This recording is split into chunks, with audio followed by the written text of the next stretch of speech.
Hi అండి. నాకు ఈ కబోర్డ్ చాలా టైం పడతది. ఎందుకంటే పిల్లల మందులున్నాయి కదండీ! ఇవి ఎక్స్‌పైరీ డేట్లు చూసి పనికొస్తాయా? లేదా? అని చెక్ చేసిన తర్వాత మళ్ళీ పెట్టాలి లేకపోతే పడేయాలి కదండీ! ఇవనే కాదు బయట నుంచి ఏ కొన్న పేపర్స్ గాని, బిల్ పేపర్స్ అన్నీ ఇందులోనే పడేస్తుంటాను. ఈ పండగ టైంలోనే ఈ కబోర్డ్ నాకు 2 అవర్స్, 3 అవర్స్ పట్టేస్తుంటది. చెక్ చేసి మరీ పెట్టాలి కదా! మళ్ళీ పడేసిన తర్వాత అనవసరంగా పడేసాము అని ఎందుకని పర్ఫ్యూమ్స్, రూమ్ ఫ్రెషనర్స్ ఇవన్నీ ఉంటుంటాయా? ఇవి నేను అందరిలాగా నేను కొనేస్తుంటాను. కానీ పెద్దగా వాడను. ఎప్పుడో 1 ఆర్ 2 టైమ్స్ వాడుతుంటాను. దానికోసం కొనేస్తుంటాను. ఇవి ఎక్స్‌పైరీ డేట్ అయిపోయి ఉంటాయి. ఇవి కూడా ఒకసారి చెక్ చేసి ఎక్స్‌పైరీ డేట్ అని చెక్ చేసుకోవాలి. క్రీమ్స్ ఇవన్నీ పిల్లలవి ఉన్నాయి కదా! ఇవన్నీ ఎక్స్‌పైరీ డేట్ చెక్ చేయడానికి చాలా టైం పడుతుంటది. లేయర్స్‌ని పడేసి మిగతావి పెడతాను. కబోర్డ్ ఇంత ఫుల్‌గా ఉందా? నేను అన్ని చెక్ చేసి పెడతానికి చాలా తక్కువ అయిపోద్ది. కబోర్డ్ ఖాళీ అయిపోద్ది. మళ్ళీ నెక్స్ట్ ఫుల్ అయిపోద్దండి. ఇలాగే కొనేసి పెట్టేసుకుంటాను తప్ప ఏవి వాడను నేను. మేకప్ కిట్ నా పెళ్ళికి మా అత్తవారు వాళ్ళు పెట్టారు. ఈ మేకప్ కిట్ లో నార్మల్ గా ఏవో పెట్టుకుంటుంటారు. నేను చూడండి మా సైన్యంది పెన్సిల్స్ ఇవన్నీ పెట్టానండి. ఇవన్నీ స్కూల్లో సంపాదించుకునేవి. ఏవైనా బర్త్డే అయితే మేము ఇలాగ రిటర్న్ గిఫ్ట్స్ ఇచ్చాము. వాళ్ళు కూడా చాలా మంది ఇలా రిటర్న్ గిఫ్ట్స్ ఇచ్చి ఇలా ప్యాక్ చేసి ఇస్తుంటారు. ఇవన్నీ వాళ్ళకి వచ్చినప్పుడు 2 పిల్లలు అయిపోవడం బోల్డ్ అయిపోయి ఇవన్నీ అవేని 2 ఇయర్స్ వరకు నేను పెన్సిల్స్ కొనవసరం లేదండి. అన్ని ఉన్నాయి. ఈ సంవత్సరం కాదు, ప్రతి సంవత్సరం ఎవరి బర్త్డే అయినా ఇలాగే ఇస్తుంటారు వాళ్ళ స్కూల్లో. ఇవి మాకు ఈ రకంగా ఉపయోగపడ్డాయి. చూడండి ఇంకెన్ని ఉన్నాయో. నాకు తెలిసి ఈ సంవత్సరంలో ఈ 3, 4 నెలల్లోనే ఇవి తీసుకొచ్చారు.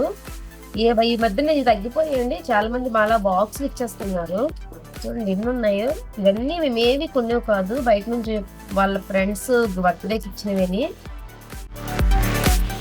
చూడండి ఎలా చెదపట్టిందో. నేను అబ్జర్వ్ చేయలేదు. అబ్జర్వ్ చేయకుండా ఎప్పుడు మొత్తం డ్యామేజ్ అయిపోయింది. చాలా డ్యామేజ్ అయిపోయిందండి కబోర్డ్ అంతా.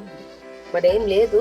మీరు ఒకసారి ఏమైనా కబోర్డ్స్ ఉంటే ఒక 2 మంత్స్కి ఒకసారి, 3 మంత్స్కి ఒకసారి చెక్ చేసుకోండి. చెక్ చేసుకోకపోతే మొత్తం కబోర్డే కాదు, మొత్తం స్ప్రెడ్ అయిపోయి కబోర్డ్స్ అన్ని పాడైపోతాయి. మేము నిర్లక్ష్యం చేయడం వల్లే కబోర్డ్స్ ఇలా పాడైపోయాయి.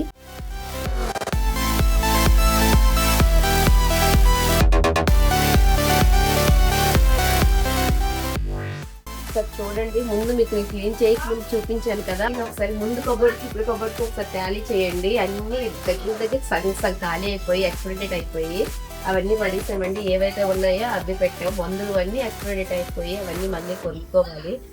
కొన్నికి మా కామనేని. పిల్లలు ఏ ఇంట్లో ఉంటే ఆ ఇంట్లో ప్రతి తల్లిదండ్రులకి కామనేనండి. ఎందుకంటే చిన్న దెబ్బ తగిలిన ఆయింట్మెంట్ కొంటుంటాం, మళ్ళీ అది ఎక్స్పైరీ డేట్ అయిపోద్ది. మళ్ళీ తగిలించుకుని వస్తే మళ్ళీ కొంటుంటాం. అలాంటివి అన్ని పడేసాము. మళ్ళీ వాళ్ళ తింటారా ఏదైనా ఇబ్బంది ఉంటే మళ్ళీ అన్ని కొనాలి. ఒకసారి డాక్టర్ ఏంటంటే టానిక్ రాస్తాడు.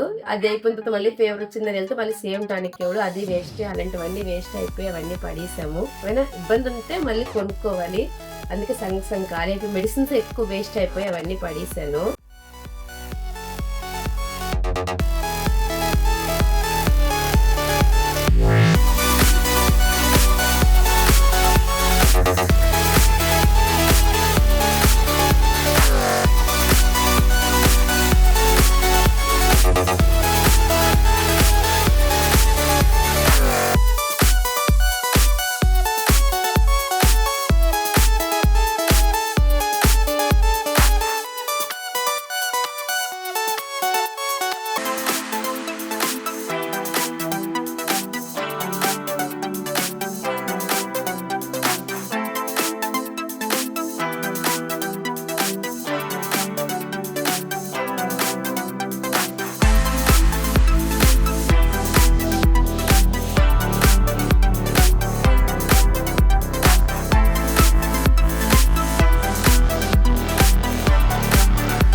నేను గాజులు కానీ లేకపోతే బయట ఏమైనా ఐటమ్స్ అంటే గోల్డ్ ఉంటాయి కదండి, దాన్ని ఎక్కువగా ఇష్టపడే వాళ్ళు ఉంటారు. నేను పెద్దగా కొన్ని కూడా చాలా రోజులు వాడేటట్టుగా చూసుకుంటాను. ఈ గాజులు కూడా నేను ఈ మధ్యన కొన్నవి కాదు, నా పెళ్ళివి కూడా ఉన్నాయి ఇందులో. అప్పుడు కూడా దాచుకొని ఉన్నాను. ఇవి కావాలంటే యూజ్ చేస్తుంటాను కానీ జ్ఞాపకంగా ఉంటాయని చెప్పి ఇప్పుడే కొన్నా అలా దాచుకుంటుంటాను. వాడడం మాత్రం చాలా తక్కువ. ఇలాగే డబ్బాలో పెంచి మళ్ళీ యథావిధ ప్లేస్ లో పెట్టేస్తుంటాను. మళ్ళీ అవసరమైతేనే తీస్తుంటాను బయటికి. మరి బాగా పాడైపోతేనే పడేస్తుంటాను.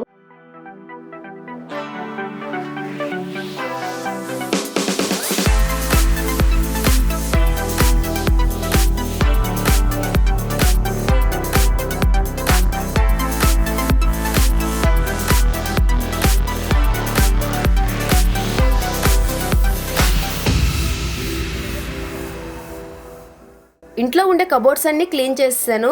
రూమ్స్ లో అక్కడక్కడ చిన్న చిన్న పట్లు ఉన్నాయి. ఆ పట్లని చీపురుతో దులిపాను. అలా దులపడం వల్ల కబోర్డ్స్ పైన, గ్లాసెస్ పైన ధూళి పడిపోయింది. వాటిని కూడా ఒకసారి తడిగుడి పెట్టి తుడిస్తానండి.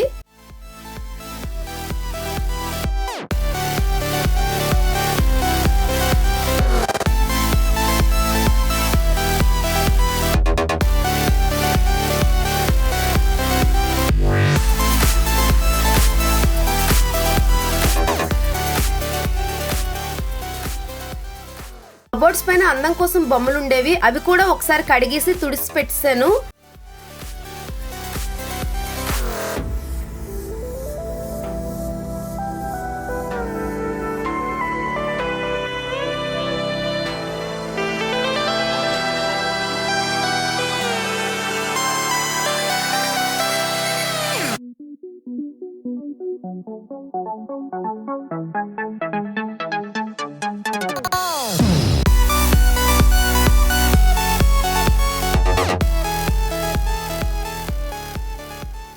ఇంట్లో ఉండే electronic items, current boards, fans, ఇంట్లో ఉండే ఫొటోస్ ఉంటాయి కదండి, ఆ ఫొటోస్ని నీట్గా తడిగుడి పెట్టి క్లీన్ చేశాను.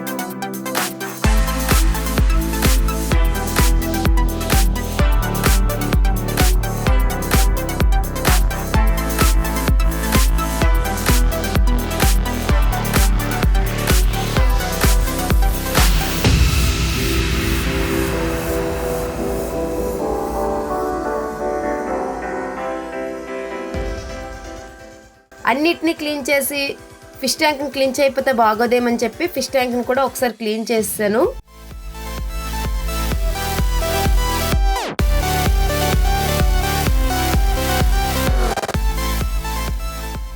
అంతా నీట్గా క్లీన్ అయిపోయిన తర్వాత ఇల్లంతా తడిగుడి పెట్టాను.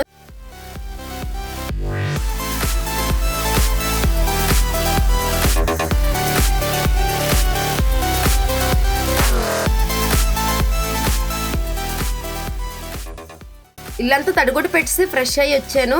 ఇప్పుడే టీ తాగుతున్నాను. ఇలా రెస్ట్ తీసుకుంటుంటే చాలా హ్యాపీగా ఉంది. బాడీ పెయిన్స్ వచ్చాయి.